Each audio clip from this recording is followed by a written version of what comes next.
how do we solve interpersonal conflict in the ER? I think in our case, we've all worked together for so long where it's the same thing. We're very familiar, you know, people by name. And I think we have more designated roles, and people tend to try to respect those roles of that individual. And if you do have something that you don't agree with, for the most part, unless it's going to be harmful to anyone where you're causing direct harm, we try to approach it after everything's said and done with the patient instead of making a scene in front of the patient. There's always times we don't agree with like where something was placed or how a medication was pushed or XYZ. So we try to take the time to step back after everything's stable to say, hey, I didn't agree with this, or even to ask questions like, I would normally do this. Why did you do this way? Mm-hmm. And so it's more of a learning period for people too. Like, you know, you don't always give Zofran for nausea. Here's why we gave something else. Or this is why we used LR instead of NS. And most people are open to learning why you do something differently. Mm-hmm. And again, we're all very strong personalities, and we tend to know that about each other. So there's really no hard feelings afterwards. You know, it's never out of malice or anger. Mm-hmm. It's more just like we're all just high wired and we're trying to get stuff done within a timely manner and do it correctly. Yeah. I think it's a little easier on our side in the ER too, because we do work with each other so much that you tend to assume good intent on other people's part, as opposed to when you don't work with people, you tend to assume malintent on their comment or whatever. And so I think it's a little bit easier to address issues as they happen, you know, when we all work with each other and we know each other, and, you know. Yeah, we're very tight-knit when it comes to working night shift as well, because we're the resources, you know. So when things go south, it's you and your, you know, if you're in a particular unit, it's you and your other two nurses. Those are the people who've got your back when something happens. It's a different breed on nights. Yeah. It really is. Yeah, I mean, nights, you know, Across the board. whether you're in the field or in the ER, that's when we should have less volume, and so the resources are much more limited. You know, all the specialties are there during the day. You've got a lot of resources during the day that you don't have at night, so you have to be that resource, which makes it a lot trickier. And then if the volume's crazy, you know, when it's not supposed to be, you know, it's even harder. Right. Thank God it's not like that every day. It's nice working 48s though, because you do get Shut both up. aspects of it, Whatever. you know, of the day and the night, which is great. I love it. It's been really great on my mental health, I think, more Yeah. than anything. The Good. more time with family, Yeah. and you know, working just the 2 days and being able to have way more time with family. It's been great. Especially if you can get some sleep during that 48. I did 48s for a while, and there was a lot where, I mean, it was on the private ambulance side, so our volume was still very high. But the nights where we got to sleep, I loved the 48-hour shifts. Well, a lot of times they but, pull you in, yeah, which is bad. yeah. I've never agreed with that part of it. You know, If I was in charge. What do you guys think about how does someone work in emergency medicine as a nurse, paramedic, EMT for a long period of time successfully with avoiding as much burnout as possible? I mean, how do we do a very difficult job for an entire career? I think burnout kind of comes in stages. I don't think it's like one thing that it's like, I think like, like throughout my career, I think there have been times that I've been more burnt out than others.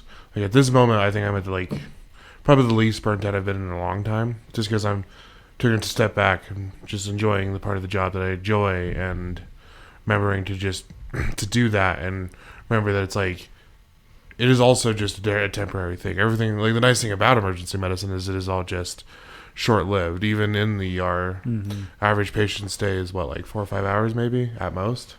Like you have your longer patients that are there longer, and then we have our times that we're on scene for X amount of time. But it's like we do get to go home when it's all done. And just enjoy that. Like enjoy what you can do while you can do it. Yeah, you're not charting at home. You're not dealing with patients from home. You know, when your shift is over, it is over. And a lot of specialties and a lot of medicine is not that way. So that is a benefit to emergency medicine, I think. I think that's been one of the biggest things. Like I said, working 48s and having the 96 hours off is is having that off time is my off time. I don't check emails. I don't look at anything. That's my time. I've given my time to you for that amount of time. I think that was something I had to learn, because I remember when I was first like a brand new medic, I was just so excited. I think I had a total in my first year as a medic 32 days off. Gosh. So I worked a lot. I tripled my yearly like salary that I was supposed to make 3 times over just with the amount of overtime I worked. And I didn't get burned out because I loved it so much. But then that next following year was like, wait a minute, and then realizing like I didn't have me time. I made me paramedic Alex. It wasn't just Alex who's a paramedic. And so then being able to kind of realize like, hey, you need this time for yourself, and then separating it. And now even now having a wife that's in EMS as well, we have that rule of like, when you come home, you got X number of time to talk about what you want to talk about. We're both paramedics. I can help you work through anything you'd like. After that, though, it's us. It's the family. It's nothing else. So having that kind of hard line of like, we can talk about this, and if there is anything else you want to talk about further, we can make time for it. But, after that first couple of hours, we're talking about us. We're no longer paramedics at that point. So that's definitely helped me not only in my life, but my relationships with everybody, of like having that like hard line of life at home and then life at work. So I think that is an interesting point to get to, because the longer I do this, the less I think my entire life should be emergency medicine. I should not identify just as a emergency medicine PA. I'm a dad, I'm a husband, like I have all these other roles that are more important than just what I do as a career. And I think not identifying with it and just talking about it day in and day out and is important to separate your life a little bit from like that. I said, I'm not a paramedic named out. I am Alex, who is a paramedic. Right. That's not just me. Right. And being able to kind of to see those two different things, and sometimes it gets, my kids love the fact that I'm a paramedic, and they love to be like, "Dad's a paramedic" to everybody. But then it's like, but I'm also dad. Right. Well, our career is one that it's fun to identify with. Like we save lives, like legitimately. Maybe not every shift, maybe not even every month, but you have those cases where you're like, I genuinely saved someone's life today or made a huge difference.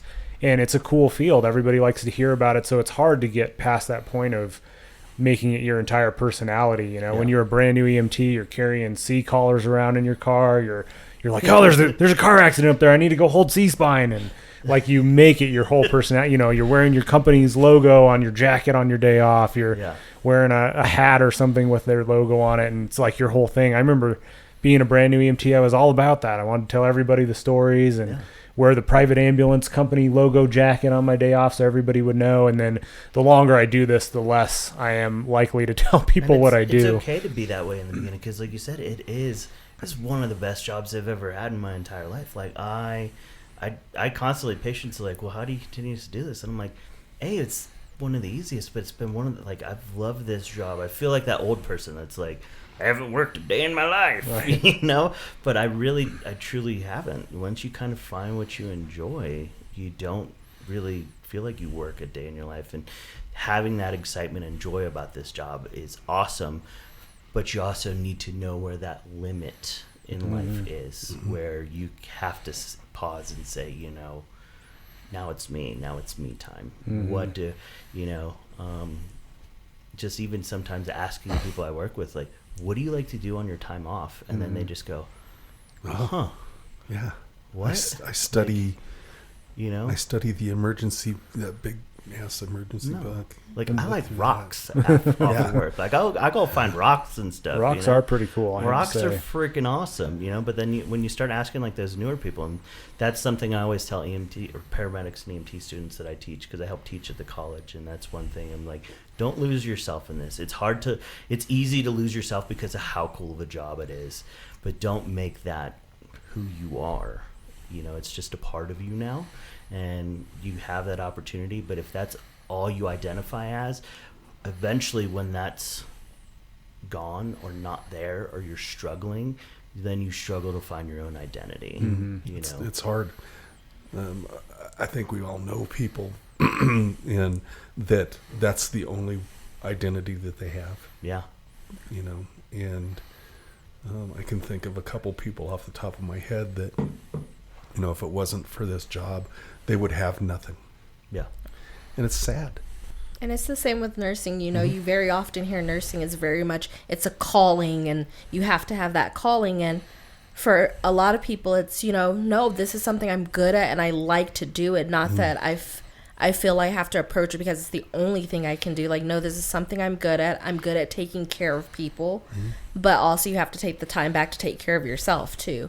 And I think we spend so much time concerned about other people and trying to be empathetic that your burnout comes from losing empathy for people.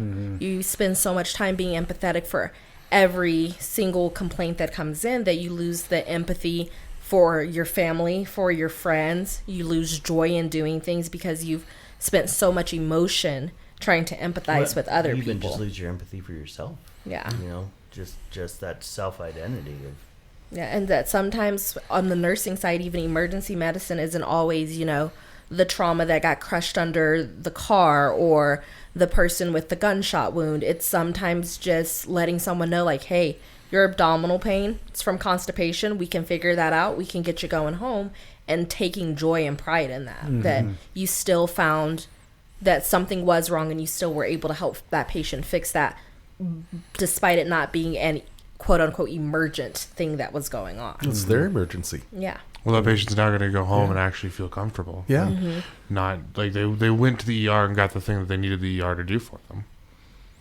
Yeah, and that's always something that we struggle to educate patients about too, is, a lot of times we don't find an emergent problem. A lot of times this is something non-emergent that can be dealt with at home, and patients respond to that differently. They're feeling horrible pain and we can't feel that for them. And, some patients are relieved to hear that it's just constipation. Some patients are upset by that because they're like, well, that can't be all that's causing my pain, So that's a balance that's hard. It's a patient dissatisfier sometimes when there's no positive results in the ER, but that's often what our workups are. Is it's nothing emergent. You're safe to go home. I'm sorry you're hurting, but we also can't fix every cause of pain that you're having.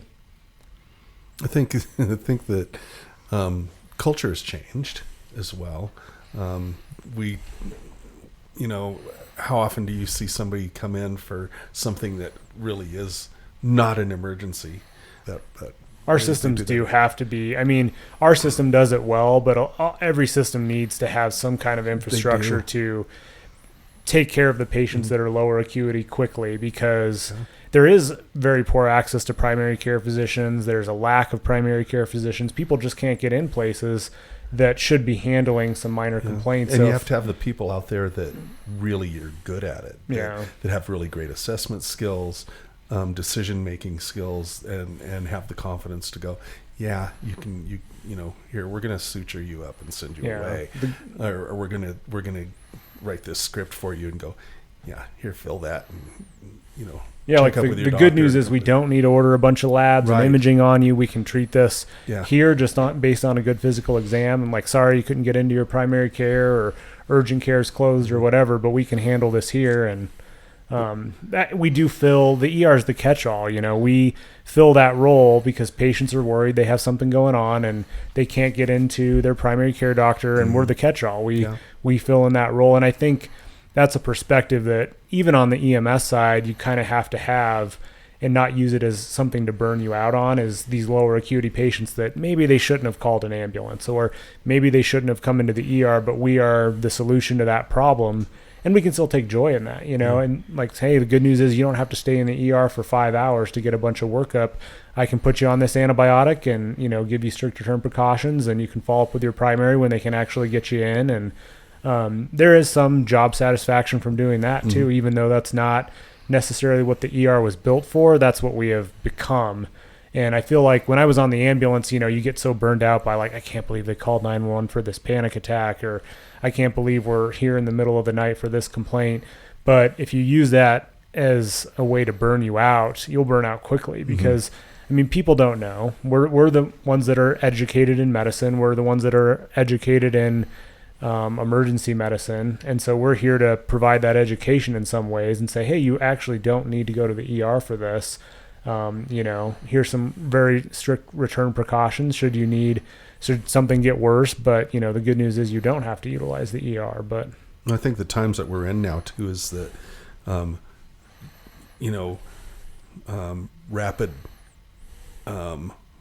a rapid fix for something. Gosh, when I was little, I shot myself in the eye with a rubber band and cut the sclera. And what'd my mom do? Here, put a wash rag on it. Got up in the morning, couldn't open my eye because it was bloody. And what did she do? She'd take me to the ER? She called an ambulance? No, she didn't. I shot myself in the eye. She didn't call the ambulance. She didn't take me to the ER. She took me to the optometrist. Right. And so I think that, time has changed that, now if a kid shot themselves in the eye with a rubber band, first thing you do is, mom would call 911. They'd want them to go to the ER, and Right. that's a good reason to Right. go. But I think that we've gotten to the point where, like you say, the ER is a catch-all, and I know that I'm not going to get. And thank God for urgent cares, because I remember when those first started, I was like, man, this is a great idea because if you can get people to go there, it's great. But I think that you're right. The ER is a catch-all, and people don't necessarily have the education, to make that decision to go. Yeah, this is not a big deal. They've always been told, well, just go to the ER. Right. And so that's where we stand today. Yeah, and there's some cool aspects of that.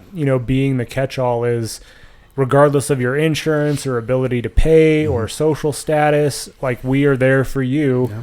And, if your complaint is something I can safely say this is not emergent without any tests or imaging, great. I can treat you and send you home, and you can come back if things change or get worse. But, we are that resource, and I think you have to be able to understand that and not let it burn you out and be like, this is what we're here for.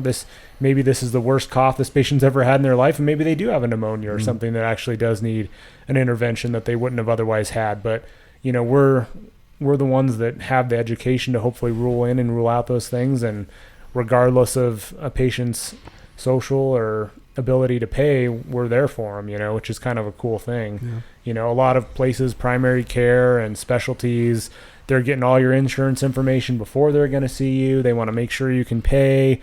We don't have that limiting factor, which is kind of cool. Yeah, it really is. And in our field, too, we look out for each other because burnout begets burnout. You'll have, when you have multiple people who just can't do it anymore, for example, during COVID, and multiple people kind of just quit, that puts more stress on the people who stayed because now you're taking on more workloads. There's more to deal with. So just looking out for your team members and letting them know, like, hey, I think you're getting to the point it's time for some time off. Yeah. And I think a lot of people are so concerned with, well, I'm going to leave my team short-staffed. And I'm like, well, you can leave us short-staffed for a small amount of time or permanently when you can't deal with this anymore. Yeah, 100%. And I think because we all do shift work, it's the allure of picking up that extra shift, and you're like, oh, the money that I could make working that extra shift is so tempting, but you don't realize that you're also kind of taking something from yourself by working a lot of extra shifts. I mean, I did that as a paramedic too. I mean, I worked 84 hours, a ton of weeks before I went to PA school. And even now it's like, I realize the benefit to having some time off makes me such a better empathetic PA than working that extra shift just for the money. It's hard to give up those overtime shifts and stuff, but your mental health really suffers when you work more than you should be. Yeah. I've got to the point now that I'll go, man, I could really use an extra, $500-600. I should go work that shift. And then I go, yeah, no. I want to play with the dogs. I want to hang out with my daughter, my son when he's here. I just want to kick my feet up on the couch. I don't want to do a thing. I don't want to do anything. but there was a time when, gosh, there was a time 20 years ago that I was making $100,000 a year. Oh yeah. But at what cost? Yeah. Well, I did it on purpose because I didn't want to be home. But that was a lot through COVID for me. Was just it was easier to be at work than to not be at home, where my family had dipped on out because there were so many unknowns when COVID first started. That my kids were gone at the time with their mom, and their mom was out of the house too because we didn't know how it got transmitted and all of this stuff, and there were so many unknowns. So then for me, it was like, I'm just going to work then. Yeah. Because it's easier to work than go home to an empty 3-bedroom house. You were always there. Yeah. Every time I came to work, you were at work. I was. Well, some people do utilize work as a way to escape a hard home life too. Yeah. I mean, it's, sometimes work is a relief if you're dealing with a lot of stress at home, but that's, if you're working too much too, you also can't fix the problems you're having at home either if you're not putting the time and effort. Just to make clear, it wasn't with Bella's mom. And it also, I think in general though, it's not even just like that home life and getting away from it and everything, but I mean, it was just, for me, it was easier. You're like, this is something I can do and I'm good at doing it, and so so why not, why waste my energy being home and being miserable? But then after a while it started to get hard to even do the job because sometimes the job was miserable, and then you get into this vicious cycle of like, well then where do I have now? And then I look back on COVID though, and I see it a little different. It was tough at the time, but now I look back on it and go, man, I hung in there. Yeah. And there's a pride to it, Like I made it through. Yeah. I didn't, we were essential personnel. We really were. And COVID was unique too because never before have I ever really feared getting an illness from a patient. Yeah. Mm-hmm. But we were dealing with so many people, and every time you go in a room, you're like a little bit worried in the back of your mind.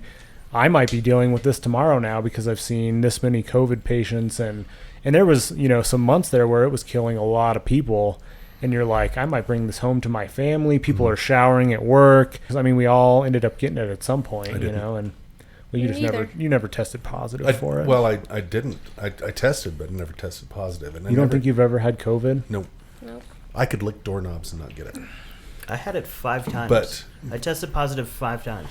I never tested for it, so I never assumed got I've sick. had it 1,000 times. I never got sick from it. I never had any symptoms from it except for one time. And I went in and they tested me and they went, no, you got bronchitis. I had the tail end of the Delta variant.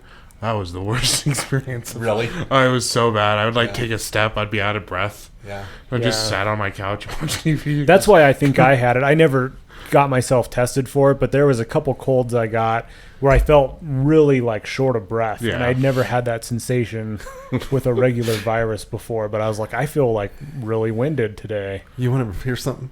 So during COVID was the healthiest I felt. It made you stronger somehow.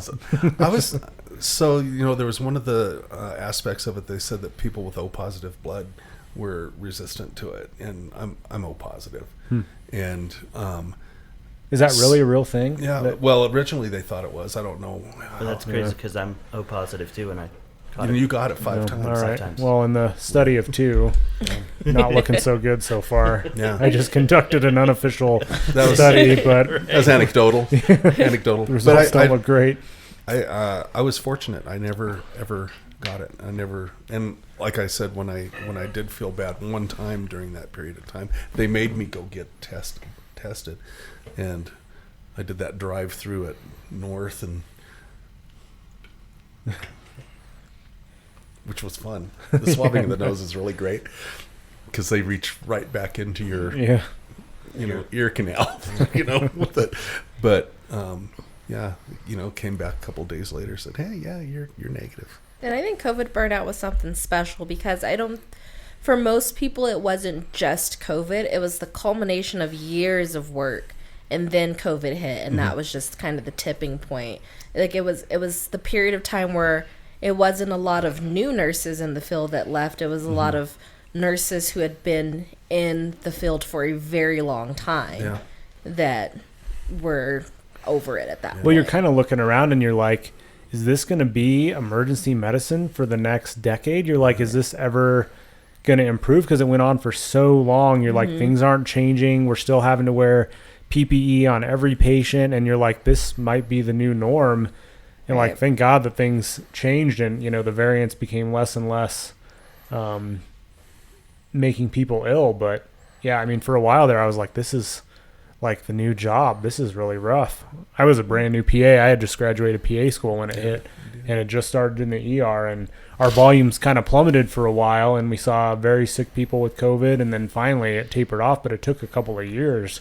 And you're like, I was like, I can't believe maybe this was all a huge mistake, you know? But I remember working on the ambulance too, like wearing the same PPE on every scene, and you're gowning up fully for every patient, putting on a face shield and going into their house. And that's what burned me out.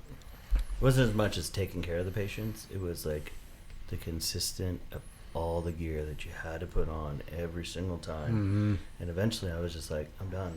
Like, I just don't even want to do this anymore. Yeah. I remember like hot July days. It's like 95 degrees outside and you're wearing this like trash plastic. And you're like just sweating underneath, and you're like, every call you had to do that. And like in hindsight, I feel like reusing the same gown on every patient, you're like, you're taking it off and like hanging it in the ambulance, and you're putting it on again. Like, this is probably not protecting us from anything. Cross-contamination. And like, it goes against everything nursing when you hear all those alarms going off and you're like, wait, hold on, I have to gown up, while you see that pleth plummeting, you see that person struggling to breathe. And you have to take the time to protect yourself, because if you're out, the patient's out automatically. I think one of the other problems with it was the political aspect of it was so harsh on either side of the political aspect of it, that also led to the burnout of the people that were in the field, you know, in the healthcare field.